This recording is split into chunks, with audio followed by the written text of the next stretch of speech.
udumo kuNkulunkulu kweliphezulu nokuthula emhlabeni kubantu abathokozelwa nguye uJesu Kristu inkosi. Ngiyethemba ngiyezwakala lapha emuva. Hayi ngiyabonga mangizwakala. Sekuyasho ukuthi ke kudingeka i-mic, kudingeka i-sound system. Mangithobeke ngibingelele abefundisi, omama abefundisi, abefundisikazi, omama, obaba, intombi nezinsizwa Sunday school, umphathi wohlelo egameni lenkosi yethu uJesu Kristu, ngithi uJesu Kristu inkosi. Siyamdumisa uNkulunkulu kakhulu ngosuku akasipha lona ukuba sikwazi ukuhlangana simkhonze. Baningi balifuna lolu suku kodwa ke abakwazi ukulithola, balela abanye ebhedlela, bayafisa ukuba kanye nathi noma bayafisa ukuya emabandleni abakhonza kuwona, kodwa ke akulungi khona, akuphumeleleki ngoba uNkulunkulu sebabize embhedeni, kufanele balale esibhedlela ngendlela ezahlukeneyo. Kodwa thina ke siyambonga uNkulunkulu ukuthi usigcinile sahlangana ngale ndlela. Bengazi ukuthi le ndawo isincane kangaka. Isincane ke udaba ke ngilibeka phezulu komndeni wakwaMaseko ke osusamukelile la. Sengiqhubeka kule nto besikhuluma nomama ke. Akanaso isifuba nambona. Sikhuluma sobabili singena ngemoto lo siyayikhuluma indaba. Eyikhuluma akayiqedeli ke futhi. KwaMaseko njengamanje angikwazi ukuvela kwaqhamuka bekumbono noma bekuyini, kodwa besingekho la. Sengikhumbula mangila ukuthi kuzodingeka uyocela abantu banengadi, angazi ukuthi oba simisi insika lapha ya bese kuba flat la, kube istairs, imoto ziphume ngaphansi, kodwa kuvele nje wasihlezi sihlale kanje sesoshala. Kusho ukuthi ke thina abafanele makudinga umasipala umthinte, ngoba phela indawo zokuthoka phinde inkonzo azikho, kodwa nje ufuna beyidonse yonke lento le iyophelela lapha ya. Noma ngekude kakhulu sidla amasimo abantu, hayi kakhulu ngoba nibancane makuyisona, kodwa ke manje memileke ningabe namahloni ukumema. Sengishilo-ke sekusele kunina-ke ukhulume nabaphathi ukuthi kuyalunga yini-ke. Uma kungalungi-ke kusho ukuthi ufuna kutholakala isiza, kodwa bekulula lokhu noma kudula. Kuyadula kuwakha istage, hhayi kancane kuyadula ngoba kufanele simise insika laphaya bese iba flat lento, imoto ziphume ngaphansi lapha-ke kungale ukuthi bese ba nama-toilet phansi, kwazi ukuthi abantu baye khona ngalokho umqasha ama-toilet. Sibongeke kakhulu-ke, sibonga abantu abawusekelayo umsebenzi kaNkulunkulu, abantu abakhipha okweshumi. Ingakho bebusiseka abantu entabeni nasekhaya lezi uma bekhipha okweshumi, ngoba yikho lokho okweshumi okwenzela. Yabona nje la indlela okwabiza ngayo njengoba kwakwehlela kunje kufuneka kugcwaliswe kuzofika la. Ngeke ukhole okungakhiwa indle enkulu kabi yokukhonza, angizowashoka amanani ngoba kufanele ngiwasho, kodwa bona-ke bayawazi abala ekhaya umsebenzi omkhulu kabo wenzeka la. Kanti sisathi siyagcina-ke makuphelela la ngey'nkinga ezavelayo-ke kwacaca ukuthi akuhlangane kube yile nto sekuyiyona. Siyambonga-ke uNkulunkulu wethu uletha inkinga ngesinye isikhathi ukuze kwenzeke into efanele nenhle. Siyambonga kakhulu, siyamdumisa-ke. Sesibonga-ke nokuthi-ke kuthiwa yini lokho phansi utapeti sho njalo vele ama-tiles. Khona othi ama-tiles kusho ukuthi-ke uyaprofetha-ke kufanele akhulekeke kutholakala ama-tiles. Siyabonga kakhulu-ke thina sadina sishiye konakele nje, siyapenda kuphela siyashiya kunje. Ngiyajabula-ke masekunje, uNkulunkulu anibusise bakuMaseko nomama nabazalwane abenze ukuthi kube yilento esibonayo. Angidluleke lapho, sibonga kakhulu kwamashu, siphatheke kahle izolo. Mama uNdlovu Manzimande ubambela ihlezi khona. Lapha ingane yakhe iyahluka. Ingane yakho kufanele ingakwazi ukuhluka, ifunda ukukhonza ithobe, ingakuhluphi yokuhlalisa ngaphandle. Siyabonga kakhulu siphatheke kahle sibonga abazalwane bebekhona izolo kwaMashu nabalekelelile banikela siyambonga uNkulunkulu kakhulu ukuthi senikhulile entabeni niyakwazi ukuxhasana uma kwenzeka into eyenzakalayo. uNkulunkulu anibusise siyambonga kakhulu. Yikho umuntu osentabeni endlu kaJehova nasekhaya lezwe evikelekile ngoba siyathandana, siyanikela, siyalekelelana kukho konke uNkulunkulu asipha khona amandla. Siyambonga ke kakhulu. Sibonge ke sengilahle idokala. Konke phala mebebhala kulo. Ngeze ukuthi mase ngifaka ku YouTube lento le ngibhale kahle igama lomuntu. Nibabonela bebekhuluma kwaMashu. Bavele kahle. Na uzovela kahle ke mawusukumile wavela la phambili. Umesi siphilile Magwazi othe usengowasentabeni awusakwamukela entabeni nangu usakwamukela entabeni uNkulunkulu akubusise. Ngizokhuleka ke khona umkhuleko ngizokhuleka ukwamukela ngithi ke angikwazi ukuphatha umuntu ngingabhuqi ngiqinisile ngoba ngidalanga umuntu. So ke nonke nje wanikhona la niphethwe uNkulunkulu ngomoya wakho ingcwele. Futhi nazi ukuthi anginalo ibandla mina uJesu onebandla walithenga ngegazi lakhe. Uma ingane ihlupha ungathathi isikhathi kakhulu mayingathuliseki isuke ikufake enkingeni ukuthi uphume ngoba nje wakungena lapha ku YouTube ufuna kungena into equality kakhulu. YouTube ubuka abantu emhlabeni wonke jikelele abakwaziyo ukuzwa isiZulu. Kade ngibuka amafigures nje izolo kuyamangalisa sengikhohliwe nezwe ngikubonile ngaxa ukuthi hawu kuleli yazi khona abantu abakhuluma isiZulu. So ke amafigures ka YouTube ayamangalisa ngendlela exakile kakhulu. Ke sizani ni subscribe ngoba okukhulu ukusubscribe ku YouTube ukuze baziwe abantu bahlukaniswa nokuthi bangakanani abasubscribe ababukayo bangakanani ababukayo bengasubscribe. Nikhuthazaneke bazalwane ukuthi ke usubscribe ku YouTube. Ukusubscribe akukhona ukukhokha imali kodwa kusiza ukuthi uma inkonzo ingena ukwazi ukuthola i-notification noma into ekutshelayo ukuthi inkonzo ingenile, bese ke usuyakwazi ukuthi ungene ngayo leyo notification uqonde ngqo enkonzweni ngoba siyamazi uYouTube ungcolile, unamafilimu angcolile, amavidiyo angcolile okungekuhle ukuthi umzalwana wabuka. So subscribe ke ukuze ungazibuki zonke lezo zinto ezingafanele. Ngicabanga ukuthi okusemqoka ke kudlulile ke mhlawumbe bekufanele ngikusho. Sibonge kakhulu nangenkonzo yanamhlanje nakho konke osekwenzakele. Sibonga uNkulunkulu, sidlulisela uNkulunkulu udumo ngoba udumo lonke lungolwakhe. Angazi ke noma ngibona kahleni ukuthi ubaba ungema lo lapha emuva. Madlokovu siyabonga baba, siyabonga. Hayi kusho ukuthi ke ngisakwazi ukubona angabhukhi kakhulu. Madodakazi akho awazange angitshela ukuthi uzofika kodwa sengiyabuka ukuthi hayi ngathi ubaba ungema. Siyabonga kakhulu ke bonke bonke abakhona obaba bale phezulu eBhamshela. Sisahlalela umsebenzi ke sifuna ukwakhiwa eBhamshela, ukwakhiwa emafakatini ezinye indawo kanjalo.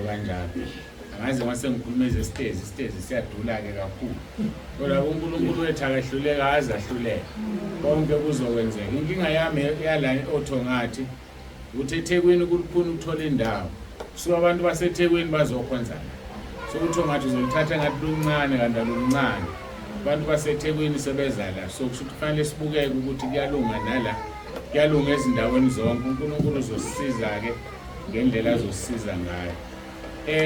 Kufanele sizwe into enkosi ke makhona okusele senongixolela mhlambe ngakushongo ukuxolisa kusemqoka ukuxolisa.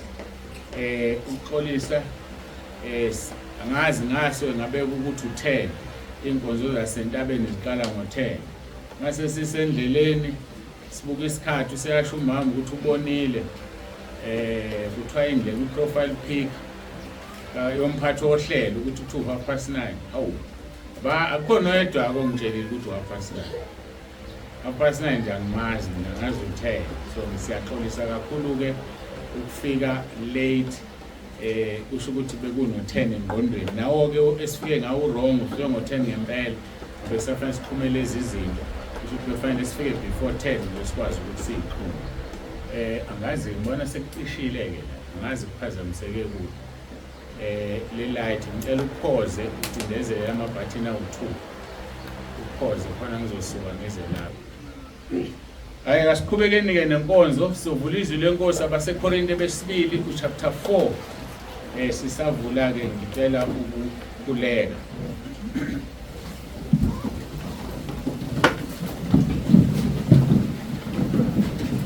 babolungileyo babongcwele egameni lomfelo wethu uJesu Kristu ophilayo siphambi kobuso bakho nangalomzuzu ukuba Nkosi sizwe izwi lakho ngoba ilona eliphilisayo asikwazi ukusuka kuwe ngoba onke amazwi okuphila akuwena khuluma ke Nkosi ngezwi lakho siyabonga ukuthola lolu phahla esiqashe kulo sibonga wena kungamandla akho sibonga umndeni wakwaMaseko nabazalwane bonke abakhonza la siyakubonga uNkulunkulu wethu ngoba imisebenzi yakho iyababazeka siyezwa ke Nkosi ukuthi sebeshilo bathi lendlu kusentabeni indlu kaJehova kuyabonelelwa umuzi wabo uphelela ngale sibonga wena ke Nkosi ngakho konke babusise ubabusise Nkosi ngendlela emangalisayo kakhulu bavikele kulomndeni baze bangene ezulwini ngamasango bawuthola umvuzo wabo wokulunga ngokunikela ngale ndawo siyacela ke uNkulunkulu wethu nomusa ukuthi kube yilona loyo umvula indebe zikamoya lezwi izwi lakho angahamba phindele emuva engasiphethe isibusi sesivela kuwena siyabonga sikunikeza udumo lonke uJesu Kristu inkosi amen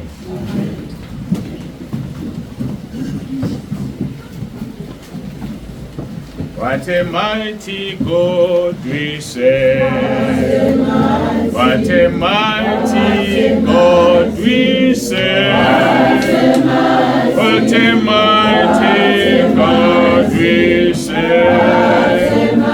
What a mighty God we serve. Vasekorinte besibili chapter 4 verse 16 to 18 part 2. Wenkonzo yakwaMashu ebesinayo izolo.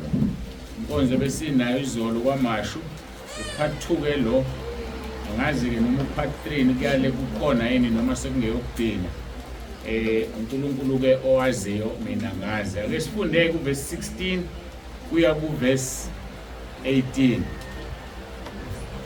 Ngakho asidangali kodwa noma kubhubha umuntu wethu wangaphandle owangaphakathi wenziwa musha imihla ngemihla ngokuba usizi lwethu olululana olungolomzuzwana luyesebenzela isilinganiso esikhulu kakhulu senkazumulo emiyo phakade thina esingabheki okubonwayo kodwa okungabonwayo ngokuba okubonwayo kungokwesikhashana kepha okungabonwayo kungokwaphakade. uNkulunkulu makabusise ukufundwa kwezwi lakhe nokulalelwa kwalo. Izolo ke kwaMashu sikhulume ngomuntu oziqu zintathu. Ngathi umuntu angaphandle uyakhandleka akhathale aguge agule adilike. Ngathi umuntu angaphakathi yena uyakhandleka akhathale kodwa akagugi akadiliki futhi akafi. Sikhulumile ke futhi izolo kwaMashu ngezinto ezifanayo kulaba bantu umuntu angaphandle nomuntu angaphakathi. Owangaphakathi kunokuba afe kufanele enziwe musha usuku nosuku. Ngakho ke sizokhuluma ke izinto namhlanje abangafani ngazo. Sithe bayafana ngokukhandleka bayafana ngokukhathala. Kodwa abafani ngokuguga, abafani ngokudilika nangokufa. Sizobuka ke lezi zinto abangafani ngazo abantu bangaphakathi. Axoleke ongekho ekhaya lezwi ngoba njengamanje uyalahleka akazi ukuthi bekuthiwani izolo. Abayilalelile inkonzo yayizolo bayezwa ukuthi sixhumane. Ngakho kusemqoka ke mawungekho ekhaya lezwi tshela umuntu okumemile ukuthi ufike la ukuthi hayi nami ngifuna ukungena ekhaya lezwi. Kuzokusiza ke lokho. Mhlambe ngisekhona lapho angimemezele ukuthi kusukela ke kusasa ngomsombuluko ngokudinwa inkosi singena kwi-Telegram. Akusizi ukuthi sisabe ibe isilwane sisabayo. Siso-communicate ngo-Telegram ke bazalwane. Ngiyanicela ningaphumi ku-WhatsApp ngoba no-Telegram isilwane singasazi ukuthi sizosiphatha kanjani. Mase sihlangabezana ney'nkinga asikwazi futhi ukuhlehlela ku-WhatsApp. Ngoba enye yezinto engiyibonayo u-WhatsApp uma ubonakala ungasebhizi kuwona abakwenzi lutho bayakuyeka. So ukuthi kungenzeka ukuthi iy'namba zethu zingabe zisavalwa uma kuwukuthi zivuliwe ngoba singasekho active ku-WhatsApp. So ngiyacela ke ukuthi ungawusebenzisi ukuze amadatha akho angagijimi kakhulu. Uxoxa mawuxoxa ke noxoxa nabo mawukuthi uthanda lokho. Kodwa ke singeneni ke ku-Telegram. Ngicabanga ukuthi ngizoqala kusasa ngokudinwa inkosi ukulindela ama-messages asuka kwi-Telegram. Angisalindele message ke suka ku-WhatsApp. Kodwa izinkonzo ngizozifaka ndawo zonke ngenzele laba bantu abasenkingeni khona abantu abadala abangakwazi ukudownloada uTelegram. Sebewudownloadile bacabanga ukuthi sebengenile kanti abangenile. Ama-system awuthulo download uTelegram abe ne-app njengo-WhatsApp na efonini yakho. Bese ke uyangena ekhaya lezwi le-Telegram ngoba ukuthi sinamakhaya ezwi awu-2. Ikhaya lezwi la ku-WhatsApp nekhaya lezwi la ku-Telegram. Ngena ke ekhaya lezwi la ku-Telegram. Then ke iy'nkonzo sengizozifaka ndawo zombili kodwa ngenhloso yokuthi sogcina singasazifaki ku-WhatsApp. So ke wena osungenile ku-Telegram mhlawumbe ungayivuli inkonzo ku-WhatsApp noma i-delete kuze ifoni yakho ingagcwali kodwa musuphuma ku-WhatsApp. Isicelo sami leso ungaphumi ku-WhatsApp. Maniletha abantu baletheni sibone ukuthi bayangena ku-WhatsApp bese bedlulela kwi-Telegram. Noma bazovele bangene kwi-Telegram angasi zomisa kanjani ngoba lezi namba zami abayivalile bazivale ngoba kade ngifaka abantu. So ke kusho ukuthi inkinga ngenzeka ukuthi nokungenisa abantu angazi. Kodwa ke sizoqala kusasa ngidinwa inkosi ukwenza konke ukufaka abantu. I-Telegram njengamanje ayinamngcele. Ngiyacela manje ngenisa abantu nibatshele umuntu akashiya igama lakhe nesibongo nokuthi uhlalaphi kuzosisiza lokho uhlalaphi abese yangena ke ku-Telegram. Sisazobe sizama ukubafaka ndawo zonke. Uma ukubafaka ndawo zonke kusilimaza ku-WhatsApp futhi kuzongena ku-Telegram kuphela. Sazosebenza ke ngama-system omabili ngenhloso yokuyeka i-system ka-WhatsApp. Sisalungisa ke ukuthi izinkonzo zifakwe ku-website. I-website ikhona ethi ENtabeni indlu kaJehova kuyabonelelwa.org. Amagama amancane onke ayikho i-capital letter. Sekukhona okukhona kodwa ke basazama obaba ujali. Siyamkhola uNkulunkulu ukuthi kuzolunga. Ma inkonzo seziku-website zilula kakhulu ngoba ifoni yakho ngeke isadwala. Uvele ungene ku-ENtabeni indlu kaJehova kuyabonelelwa.org. Ubheke izihloko ezikhona udonse inkonzo oyifunayo noma yokugcina uyilalela uqede uyeke. Bangalalela abantu babe 1000 ngesikhathi esisodwa kwi-website. Ihlezi khona inkonzo ayiphumi ize efonini yakho. Ngaphandle wena mawuzoyidownload uyifake efonini yakho kukwena ke lokho. So ke ngiyacela ke sibekezele kuzolunga sizokumemezela mase kunjalo. Angidluleke sofuna sisiboneke isilwane siwu-Telegram kusukela ke kusasa ngokudinwa inkosi. Ngakho ke kuzongihlula ukusebenzisa ama-system amaningi. Ngicela wonke umuntu ufuna ukukhuluma shutho alusho ku-Telegram kusukela kusasa. Namhlanje asisho lutho kuze kube usuku lwakusasa. uNkulunkulu wethu sasidinile uJesu engakabuyi ukulanda ibandla lakhe. Asiqhubekeke ngitheke namhlanje ke kufanele sibuke izinto abangafani ngazo. Njengoba kowangaphandle uyaguga agule adilike kanti owangaphakathi umuntu akagugi akadiliki akaguli. Ake siqale sibuko wangaphandle ke ogugayo ukuthi wangaphandle kwenziwa yini ukuthi aguge umuntu wangaphandle. Nawe nje uma ubuka isithombe sakho semncane uyawubona umahluko. Uma usukhulile usufana nami usunembimbi eyayingekho imbimbi. uNkulunkulu ekudalile umuhle ubuso sebudonsekile sekusele lento le ingane zakhe zithi hey kodwa emadoda wayemuhle umama ngekhathi zakhe wayemuhle ubaba ngekhathi zakhe ziyadlula ke ikhathi uyagubha umuntu wangaphandle. Ngobuka kuGenesis 3 verse 19 izwi lenkosi uthi uNkulunkulu uma ekhuluma noAdam noEve bajezisa ngesithukuthuku sobuso bakho uyokudla isikwa sakho uzubuyele emhlabathini lokhu wathathwa kuwo ngokuba ungumhlabathi uyakuphenduka umhlabathi. uNkulunkulu eqala ethi isithukuthuku sobuso bakho uyodla sona. Ngiyakhumbula ngisakhula ngibuka abantu abadala mabejuluka besula imjuluko. Ngiyakhumbula uma ukhula ujuluka lula kangako. Nanso ke imfihlakalo ujuluka obhubhisa umuntu. Ujuluka uphuma kwamanzi emzimbeni. Ake siphinde siyenze ibe practical. Umuntu omkhulu nomzimba omkhulu mayesilima kwenzakalani? Uvela nciphe nje kahle noma uyashwabana? Nakho. Anti izinyama zikwazi ukubuyela emuva. Usukhuluphela umkhulu zadilika. So mawusuzaca ziyashwabana ke manje kwakheke imbimbi kwakheke yonke le. Awuyazi yalula le nto ungayinakile. So ke mayiqala nje uNkulunkulu yodla isithukuthuku kusho ukuthi uzosebenza ukuphandleka kwakho ikona okuzoshwabanisa umzimba wakho uguge.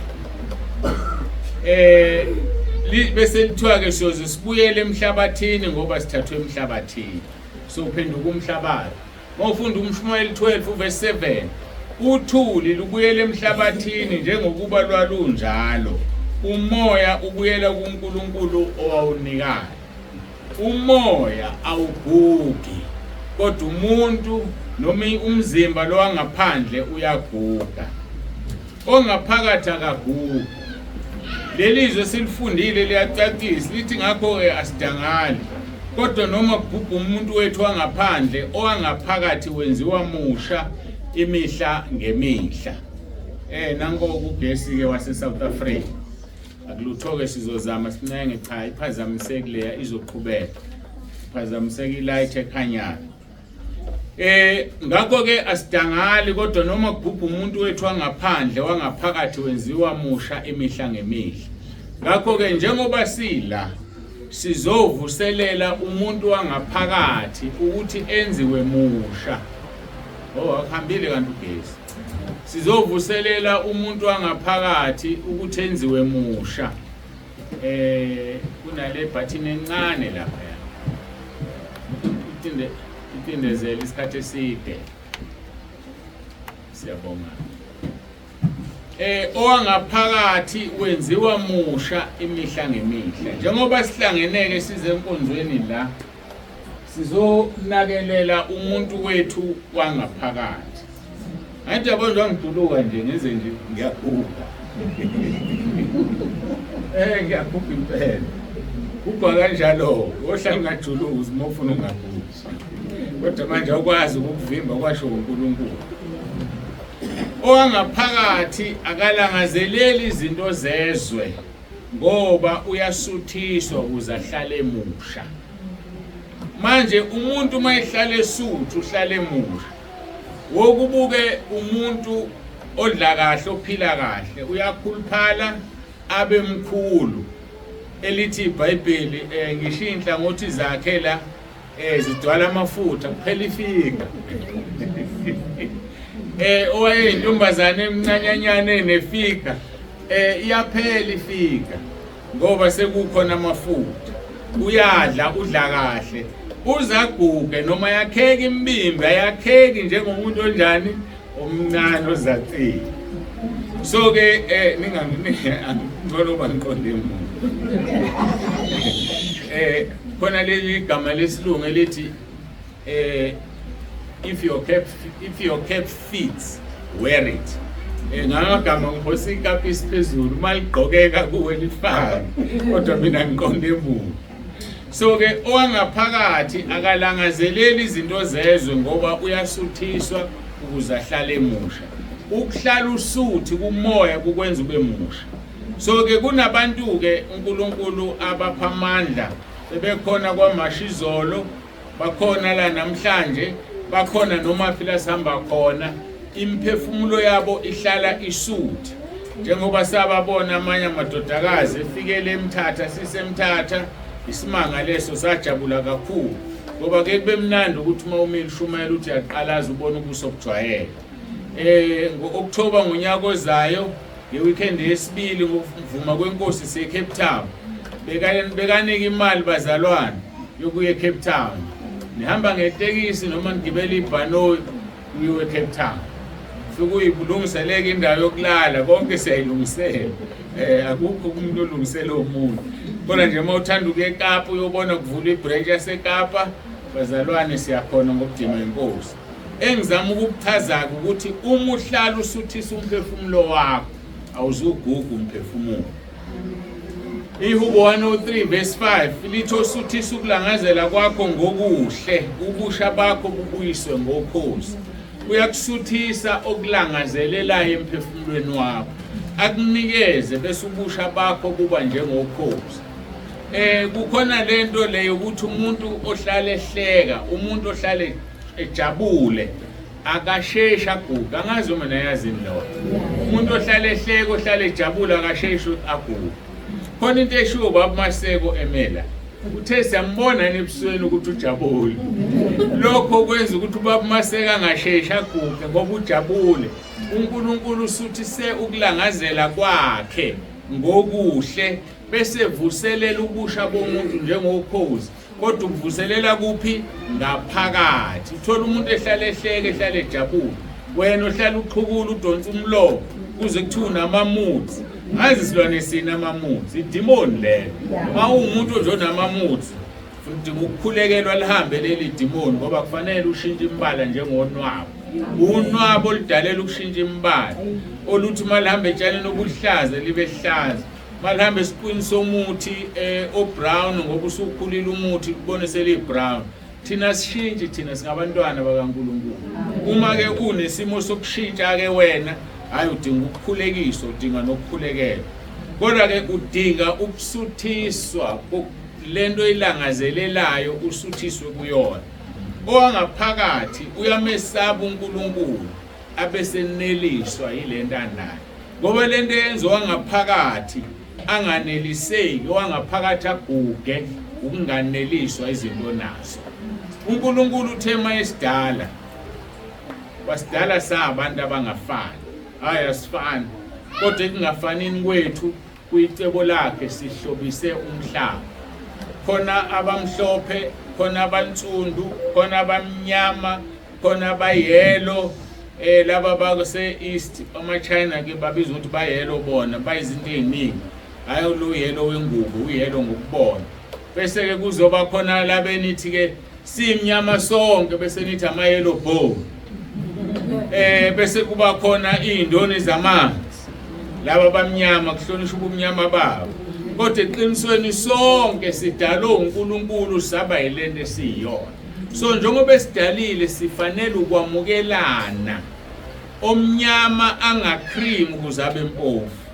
Ngoba uzoba nenkinga yokuthi uma usukhula ube namashade ebusweni. Uma usukhula bonakala ubuso bakho ngoba wazama ubuhle besikhashana. So thina sikhohle ukuyishintsha. Umuhle uyilento iyona ngoba umdali wakho uthe yena unjani umuhle.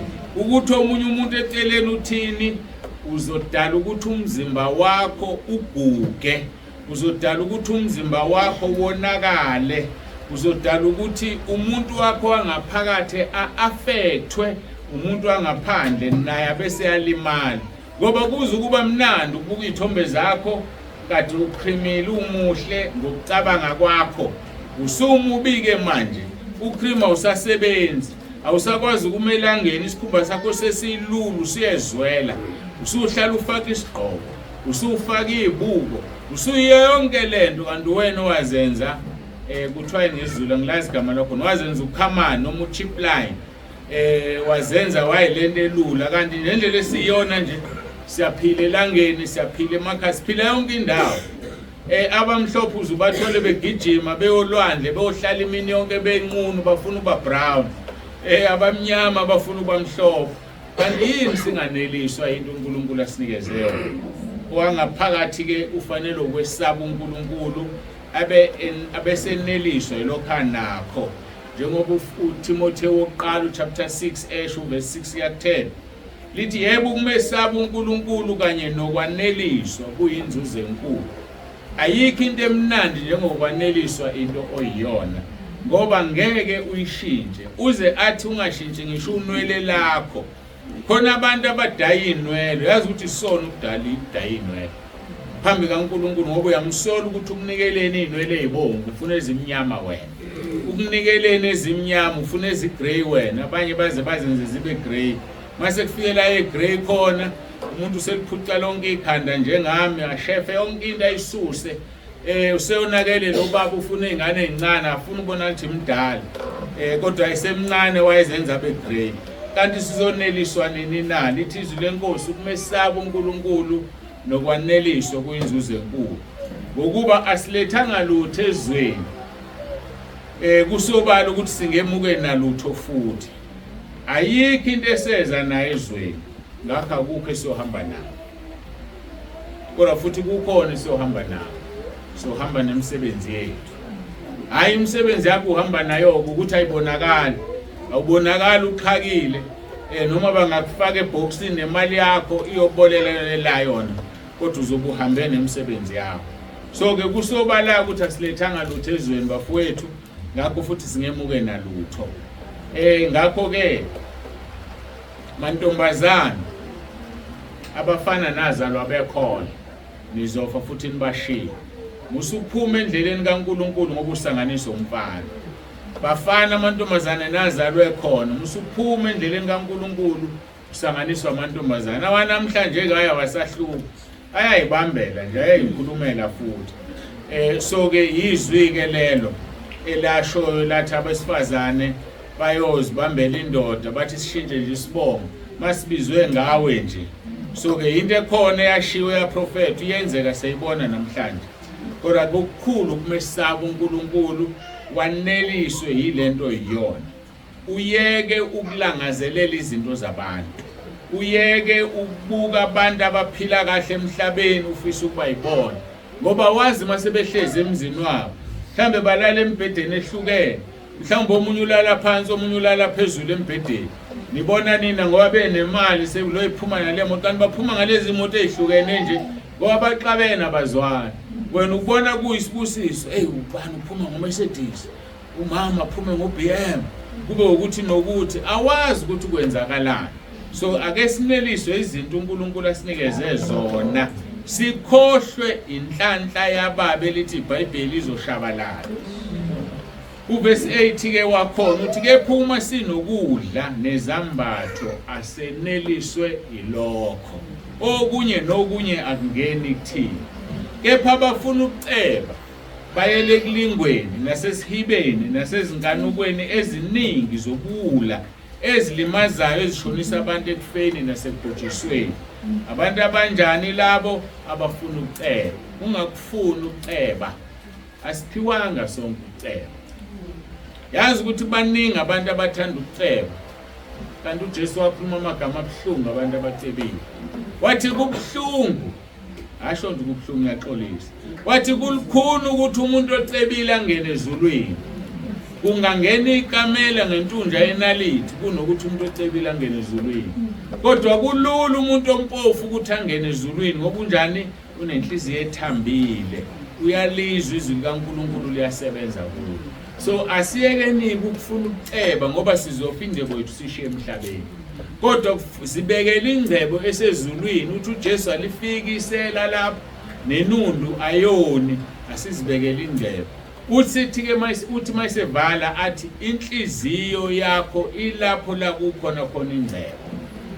Manje-ke uma unengcebo yomhlaba, ngiyaku-advise nje mina, nakekela abantu abampofu, yipha khona inhliziyo yakho ingezohlala endebeni. Ngoba mayisihleze endebeni ithi mayikhula i-bank account ulokhu ucabanga yona, iyakhula le mali. Ifike emalini ethile nje, ujabule ifike, usufune ngaphezulu ujabule, uthola ukuthi kwawena uyi-enjoy ngoba ufuna kukhule ini le bank account.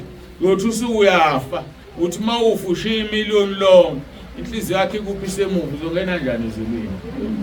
UmkaLothi inhliziyo yakhe yasala eSodoma, ngisho sebekhishiwe kodwa phuma nihambe ningabheke emuva, wabheka emuva ngoba kwakulapha indebo yakhe ikhona.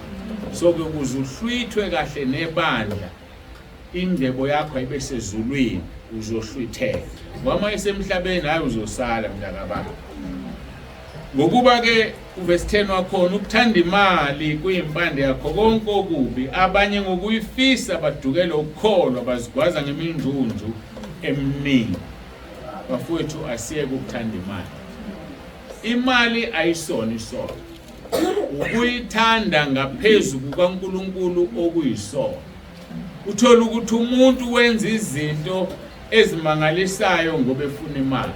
Uthola ukuthi umuntu uyawubulala umzimba wakhe. Ake ngiliyanise ngalomsebenzi wabahlengikazi.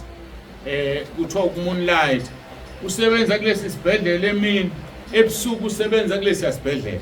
Kusasa emini ubuyela kulesi, ebusuku uya uMoonlight, ubulala umzimba wakhe, uthanda imali. Yini lengako isebenzelayo? Yini lenengaka yaneliswa ngonakho? Lithi izwi lenkosi Matthew chapter 6 verse 33, funani umbuso kaNkulunkulu nokulunga kwakhe, konke okunye kuzonezelwa kuthina. Uyakwazi uNkulunkulu ukuthi udingani, funa yena, mawuthole yena uphelele. Asiyeke izinto ezokwenza kuguge umuntu wethu wangaphandle, abese affecta umuntu wangaphakathi. Kanti mawungenza lento engikhuluma ngayo ukupha, yabona mawupha uNkulunkulu uyakubusisa. Ngilinganise ngesandla, isandla esivalekile usivalile unemali angithi, athela uNkulunkulu isibusiso sizohlala sizoba. Kodwa ngesikhathi uvula isandla uthi uyapha, athela uNkulunkulu umuntu asibuyisa ucanda senalo uthi sesinokungaphezulu. Yipha, yiba neso lokubona abantu abahluphekayo, yiba neso lokunikela emsebenzini kaNkulunkulu ophilayo. Ngifuna ukudizelela lelo ngoba imisebenzi ayifani. Imali abefundisi bayifuna ngendlela emangalisayo, uvula iTV kugijima lapha phansi i-account number, nikela, awazi nanokuthi unikela. Musuhamba unikela. Mawufunda ngithi uDeuteronomy chapter 12 verse 14 mangaphazama, lithi ungahamba unikela noma ikuphi endawo oyibonayo, onikela la igama likaJehova likhona. Wazi kanjani-ke mawungangazi ukuthi igama likaJehova likhona? Sizovela unikele nje, mazi umuntu ubona ukuthi igama likaJehova libekiwe bese uyanikela ukuze ubusiseke. So asiyeke ukuhamba sinikela kuma-altare esingawazi, ngoba kunezilwane eziphila kwamanye ama-altare ezizofika ziyintshontshe le mali, ezizofika ziyidle le mali. Kodwa futhi mawunikela, yayiveza lento uNkulunkulu, musunikelela ukubusiswa. Bashintsha-ke, musunikelela ukubusiswa, nikelela ukusapota umsebenzi kaNkulunkulu, nikelela ukuthi ohluphekayo aphile kangcono, ungabheki ukubusiswa. Ngoba uzoba nenkinga mawubheka ukubusiswa. Uzothi usunikelile ulindele ukuthi uzobusiswa, kanti uNkulunkulu uyazama ukukubusisa, uvinjwa yini? Izono zakho. Akusho ukuthi uzovela unikele bese uyabusiswa. Hayi. Kudluza izinto ezokwenza ukuthi isandla sikaNkulunkulu kube ngathi sifinyezekile. So ake sikwenze konke, kodwa kakhulu uNkulunkulu buka inhloso. Musunikela ngokuhlosa ukubusiswa, nikela ngobusiza. Yike ngayicaphuna izolo Izaga 19 verse 17 elithi opha onkofu utshele kuJehova, yipha ombovu uNkulunkulu uzokubusisa. Angifuni ukugxila kakhulu kulokho ngoba ngisuke ngikhulume ngezinto zami esengake ngazenza nemiphumela yazo bese kuthiwa ngikhuluma ngami. Ngifuna ukuphakamisa uJesu kuphela. Owangaphakathi ngisakhuluma ngowangaphakathi. Owangaphakathi uyembathwa. Umuntu wangaphakathi uyamembatha. Ngoba umuntu wangaphakathi umoya kaNkulunkulu owenziwa musha usuku nosuku. Basekolose chapter 3 verse 10 lithi nembethe omusha owenziwa musha abe nokwazi ngokomfanekiso waloyo wamdala. The New King James Version it and have put on the new man who is renewed in knowledge according to the image of him who created him. So umuntu wangaphakathi ongumoya kaNkulunkulu membathe ngoba wenziwa musha ngokomfanekiso kaNkulunkulu omdalile. Kukhona abantu ngeke ngaphinda ngalalela ubufakazi bayizolo emva kokuba ngi-uploadile ku-YouTube. Khona umzalwane othe kukhona abantu abaze bakubize ngokuthi uyisilima ngendlela okholwa ngithiwa usakholwa usibanibani ayisekho phela lento ayenza useyisilima ubani kanti hayi ngoba eyisilima lo ngaphakathi umembethe. Abantu abangaphandle bam-understand ongaphakathi. Abantu abangaphandle sebekubona uyisilima ngoba vele ivangeli siliphethe liwubhubha kwababhubhayo kodwa lingamandla kaNkulunkulu kulabo abamkhonza uNkulunkulu ngeqiniso. So kwabanye abantu uzobonakala uyisilima, uzobonakala uzenza ikholo elikhulu. Zenze wena ikholo elikhulu ungabe nandaba.